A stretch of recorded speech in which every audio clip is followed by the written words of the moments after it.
On this video, we are going to compare Malta to Grenada. And this is a part of our retirement playoff that we explain more in another video, and I'll put that down if you want more details on how we're kind of going about this.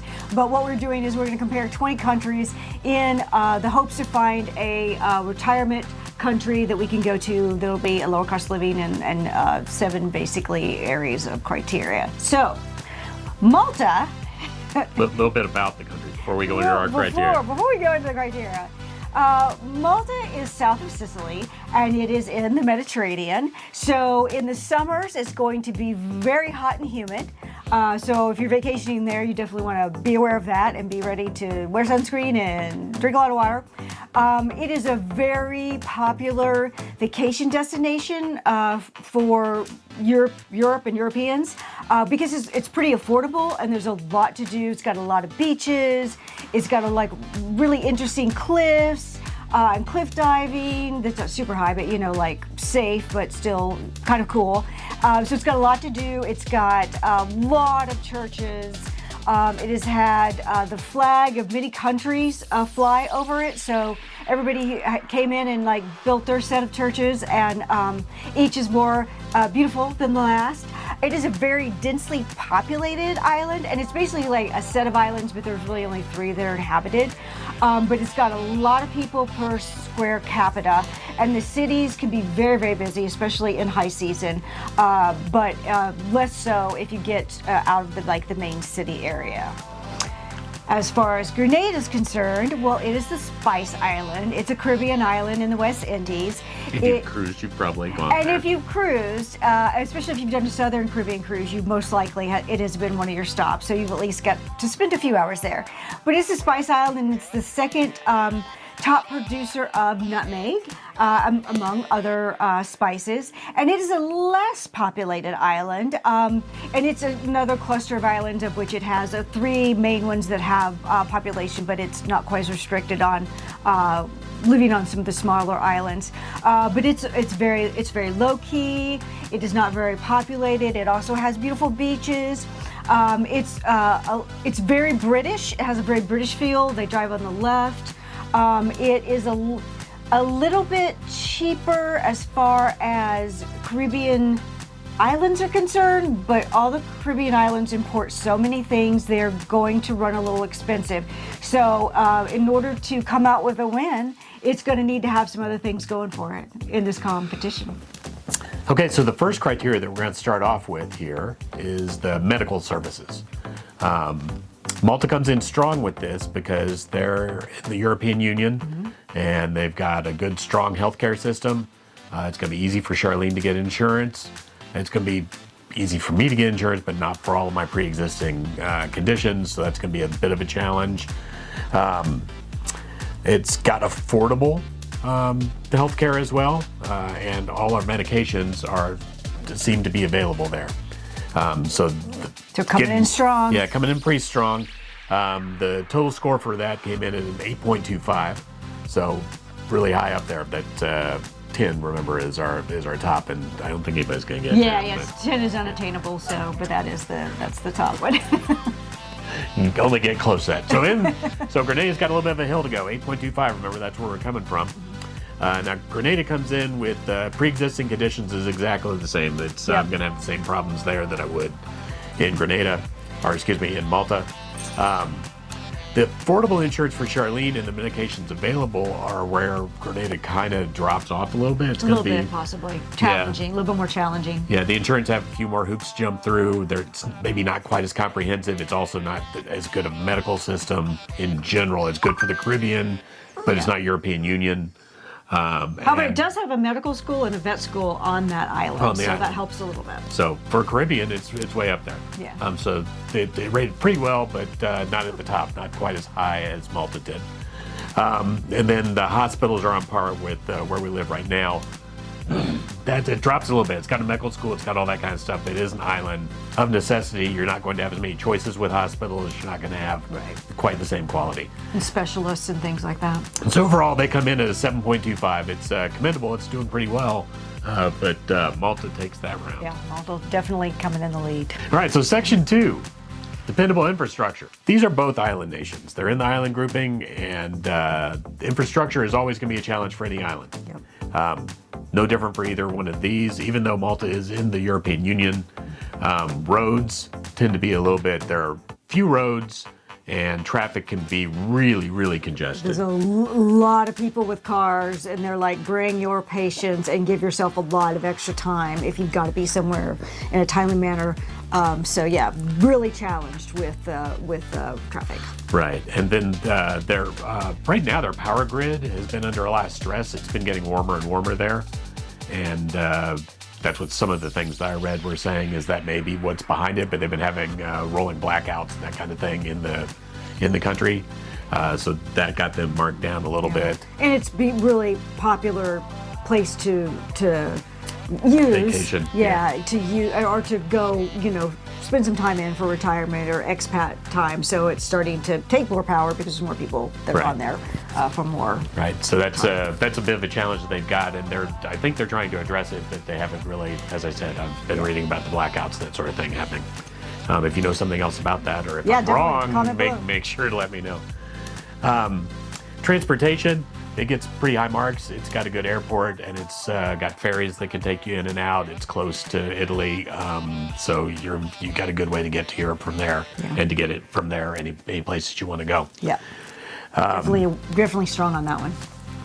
And then we've got water. I like to drink water out of the tap. I don't want to necessarily have to drink bottled water wherever I go. In Malta, I think I'm going to be drinking bottled water because they're using desalinization for most of their water. So I don't know whether you've been to South Florida, but if you've been to South Florida and tried to drink the water out of the tap or notice the water that's sitting in the toilet bowl and that kind of thing, it's going to be like that. Yeah. So kind of dingy. It's not going to be good. Yeah. So total for dependable infrastructure, Malta comes in at a 6.5. So they lose a little ground from where they had been. Yeah. Loosening up there. So maybe we've got a game here. Yeah, maybe Grenada can make up some ground. Tell me more about Grenada. All right. So Grenada, their roads, for an island, they're decent roads, but again, it's an island. There are very few roads on the island, and things like if somebody's doing some construction on it, the road can get blocked. It can be very difficult. For who knows how long. Yeah. Not quite the congestion that you see in Malta, though. At least from what I've read and from my own personal experience. We haven't been to Grenada. We haven't been to Malta. Utilities. This is a pretty strong point for Grenada. I really didn't think they were. When I started looking into this, I'm going, well, it's an island. The utilities are going to be potentially a problem because, they're not going to have a lot of power generating plants. They're not going to have, I didn't think their internet would be very good. I thought it would definitely be going to the satellite and that sort of thing, but they've got the highest speed internet in the Caribbean. So there. So coming in strong, Grenada. Yeah, so Grenada did real well on the utilities section. Transportation, they are not quite as close to a hub as Malta is. The airport isn't quite as big. So any Caribbean island that you go to has a little bit of a challenge. You're going to have few flights in, few flights out every day to choose from. They're going to go to limited places. So your itinerary is going to be a little bit more tricky than it might be coming in and out of a something in the middle of the Mediterranean. Yeah, something in the Mediterranean. And then water. The water there, from what I could read, seems to be significantly better than what I read about Malta. I'm guessing here, but I think probably they've got some spring water, rainwater that they have available, are using more than what Malta uses for their drinking water. So the water seems to be not as big of a problem on Grenada. Yeah. So the total for those dependable infrastructure comes in at 6.75. So they just edge out Malta in that level, just edge them out. So they made up a little bit of ground. All right. Now let's move on to safe and stable. So in Malta, they performed really well on this. Their government is very safe and stable. You can get online to do a bunch of all the bureaucratic kinds of things that you need to do. I guess modern is the word that you would use for that. Right, I think so. Modern infrastructure for that. Security measures, nothing really that I could find that's triggered any alarms for me. Yeah, it's a safe country. Crime is low, and primarily of the theft type if you run into it, if you find it. So yeah, they scored a very high 8.66. So congratulations, Doing good. Malta. Malta's coming in strong. I don't know how Grenada can compete with that, but Let's find out. when we look at Grenada, their government is very stable. It's pretty effective. The one thing that you find with that, though, is that you may need to go in person to take care of things. Pretty much most things, And things may run a little bit on island time, so bit they're of going to be a little bit bureaucracy, slow. yeah. So they rated a little bit lower on that one than Malta Lots of did. points with that. The security measure is exactly the same. I couldn't find anything that triggered any alarms on that, the same as I couldn't with Malta. So everything seems fine there. Pretty safe, just petty crimes. So. Yep, safe petty crimes. So they ran right neck and neck with Malta on that one. So you can see they just slipped a little bit on the bureaucracy and the potentially some things that might cause you to slow down a little bit. Which I don't know, maybe that's good. Maybe we should change the criteria and make it good. So anyway, total score for safe and stable 8.33 for them. So just a little bit off. Still strong for a Caribbean nation. Go Grenada. Go Grenada. And now for the fourth criteria point, we've got creature comforts. So this is a fun one. This is the ones about how we can eat and get fatter or healthier, I don't know. And how pleasant is it to live there? So temperatures, natural disasters, those kinds of things. Just to remind you about what's on here. I'm not going to go through each of those one at a time. We'll just kind of discuss a little bit about how each of these seems to be. In general, you can find food in Malta. You can find interesting food. It might be a little challenging at times. That's why I was seeing. And the costs are not that great. It's European style dining, so it's you're just not gonna find great prices on them necessarily. Same thing with groceries. I believe they were real close to the same grocery prices that we've got here in Raleigh. And then so didn't score real great on there. Middle of the road on all of that, on all the food type of things. Then as far as temperature, it's gonna be warm. In the summer, it's gonna be hot. Yeah, in the summer it's gonna be hot. Some of you may like that, some of you may not. For us, it was a relatively good rating because I don't think it's humid. I'm fine with hot as long as I don't have the humidity of Florida. Natural disaster and severe weather risks are very low for Malta. It's in a kind of sweet spot in the world. It doesn't get hurricanes that come through. It doesn't get tropical storms, of course, of any kind.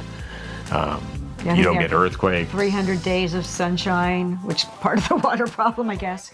But yeah. Right. So yeah, that looks good. The only thing that possibly you could look at is maybe some effects from global climate change. I don't know exactly what is going to happen with that, but I did see some things mentioned that they were keeping an eye on it, and it could potentially cause problems with their infrastructure and their water. And they're beautiful, they're beautiful beaches that have these beautiful cliffs and things. Yeah. So they've already lost one, I guess, in 2017. It like fell into the water. This thing that used to be really photographed, and so stuff like that. We didn't mark them down for that though, because I don't really know how that's going to affect. It's kind of unclear for everybody. Now, turning to Grenada, is an island. It caters to cruise ships, however, so it does have some dining options. It is a small country, though, so the options are going to be less. Yeah. The places that you could live are going to be less. You're not going to be able to pick a whole bunch of cities to choose from. And the homes there will be more, just smaller and more simple. Right, exactly. Groceries, everything is imported. They don't grow a whole lot of spices. Spices you got. And you can see goats and chickens when you run around, so there's some livestock. But you're probably, but in any case, a lot of things will be imported. So most groceries are imported, so it'll be expensive. Yeah. The temperature is going to be nice. It's in the tropics, so it's going to be warm most of the time. Yeah. It's going to rain a lot of the time. It will. We'll have 300 days of sunshine. Yeah, I marked it down a little bit because of that, so it scored a little bit lower than Malta did. Oh, so Malta for creature comforts is going to score a total of a 7 after you put all those things together.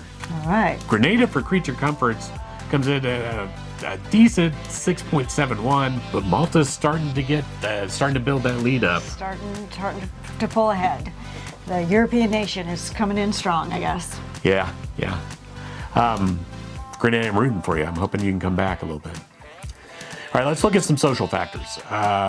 Malta has a big expat presence. They got a pretty strong score for that. They got a pretty welcoming and big expat presence. And not just Americans. It'll be Canadians, UK. Brits. Yeah. A lot of yeah. Europeans relocate there as well. Right. So that's a good point in their favor. It's perhaps a little bit of a downside, though, when you think about the local populace. Do they like the expats? I did see a little bit of discussion about how some of the locals didn't feel like the expats were improving their culture and that sort of thing. I think it's just starting to be a lot of them. Yeah. Like the ratio of expats to like just births in Malta are getting really disproportional. Yeah, so the expats grew by 25%, and I can't remember which year this was, but it was a statistic I read. The expat population grew by 25%, the local population grew by 0.3%. So it's going to really impact the feel and Right. attitude of a place by having that big of an influx. Yeah, but for us, that's a plus. We put it down as a plus. Easy to learn local language. I put this at a 7 on our scale because English is spoken supposedly pretty much by everybody, but it's not the native language. Yeah, it's not. They call it their second language. Yeah. But it is not their primary language. So we could get by with English there, I believe, but I think you'd also might get by better if you were able to speak Maltese. Yeah. At least some, howdy and thank you kind of stuff. Because really, you're in somebody else's country. Why would you force them to speak your language and expect them to be all super happy about it? Exactly. So, yeah. Especially if you're living there, not just like vacationing. Yeah. Vacation, fine. Yeah, they expect that. Yeah, the guy that comes into your store every day. At some point picks something up, for heaven's sake. Yeah. The locals friendly and helpful to expats. They're very friendly there. That's everywhere I read said that very welcoming, very friendly on the island. The visa options are good, and they've got a good inclusive social structure.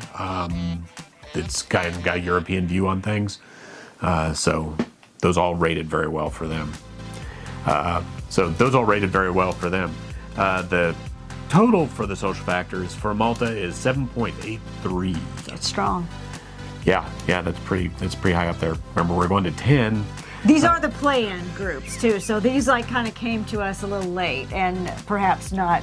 We're going to expect them to be a little weaker in their scores, unless they're Cinderella team. Yeah, Cinderella team. All right. So speaking of Cinderella teams, let's go look at Grenada with the social factors. Expat presence. It's pretty good. It's not quite as good as Malta, though, I have to say. There's fewer expats there. Now, we say that there are going to be a bunch of people we'll get to see from the cruise ships if we stay in the one city. Yeah. Easy to learn local language. Yes, English is the language, I think. Pretty That's much. their There'll be native some language. other patois and stuff. the mother's tongue kind of stuff. It's English is the language. The locals are friendly and helpful to expats. Everything I've read says they're super friendly, super happy to have you there. Very little friction. I've had a lady tell me that when we were at a fort, and she said, "Hey, are you an American?" And I said, "Yes." She's like, "Well, we're really glad you're here," which I've never heard of for our times we were cruising. So I thought that was pretty nice. So that was very nice. Thank you very much, ma'am. Thank you for being so welcoming. So that's the inclusive social structure. That's part of it. They're very happy to have people around. Visas are a little bit tougher with them.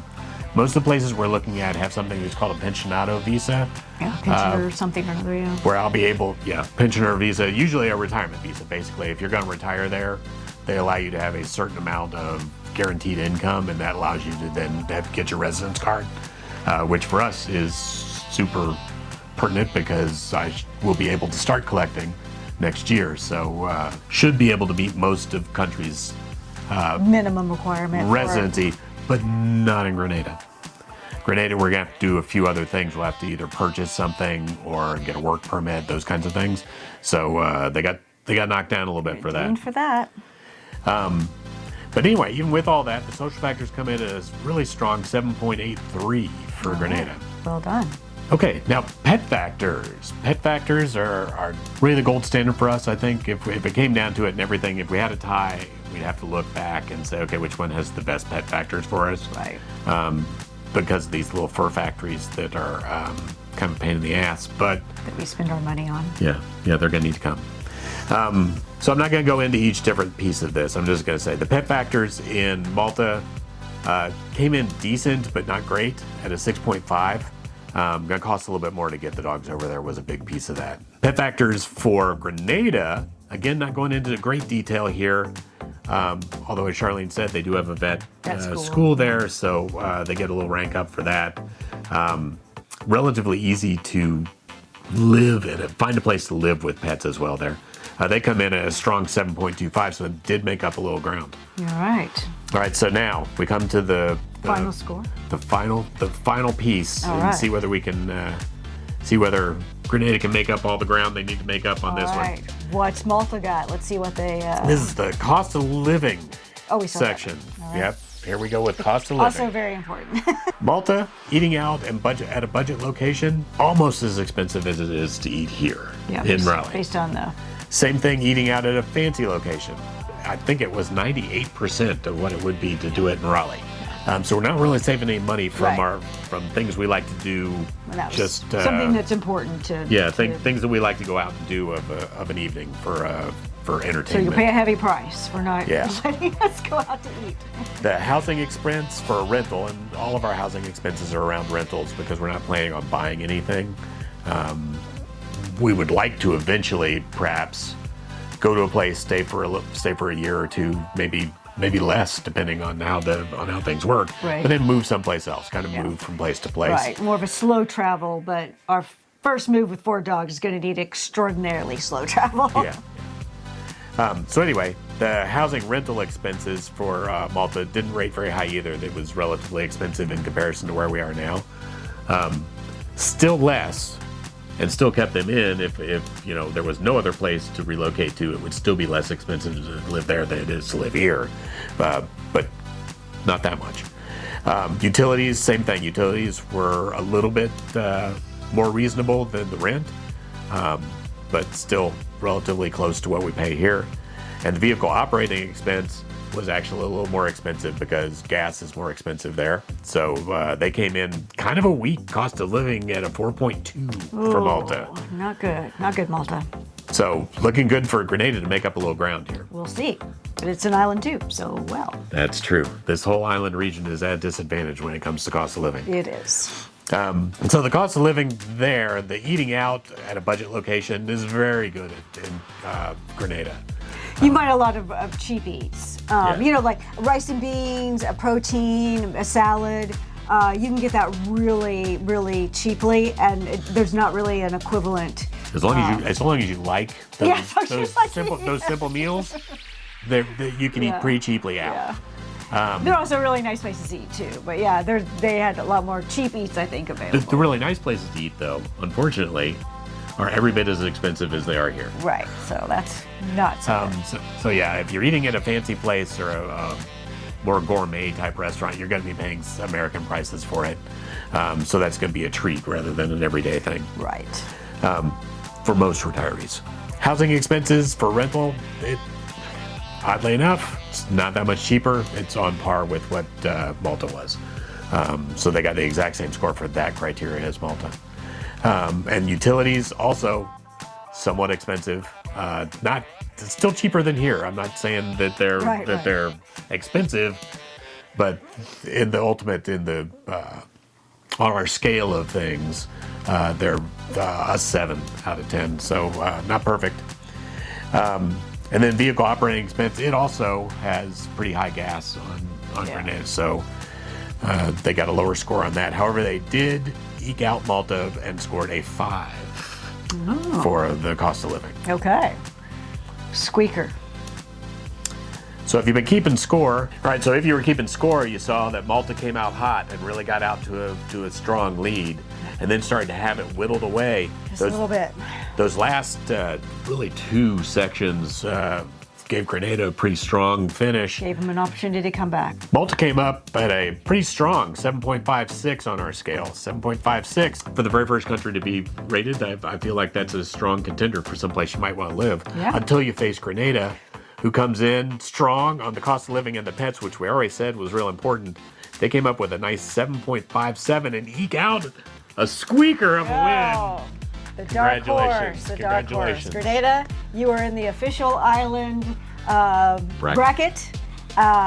Well done, and we'll look forward to seeing how you stack up to the next country. Which one is it? I don't remember.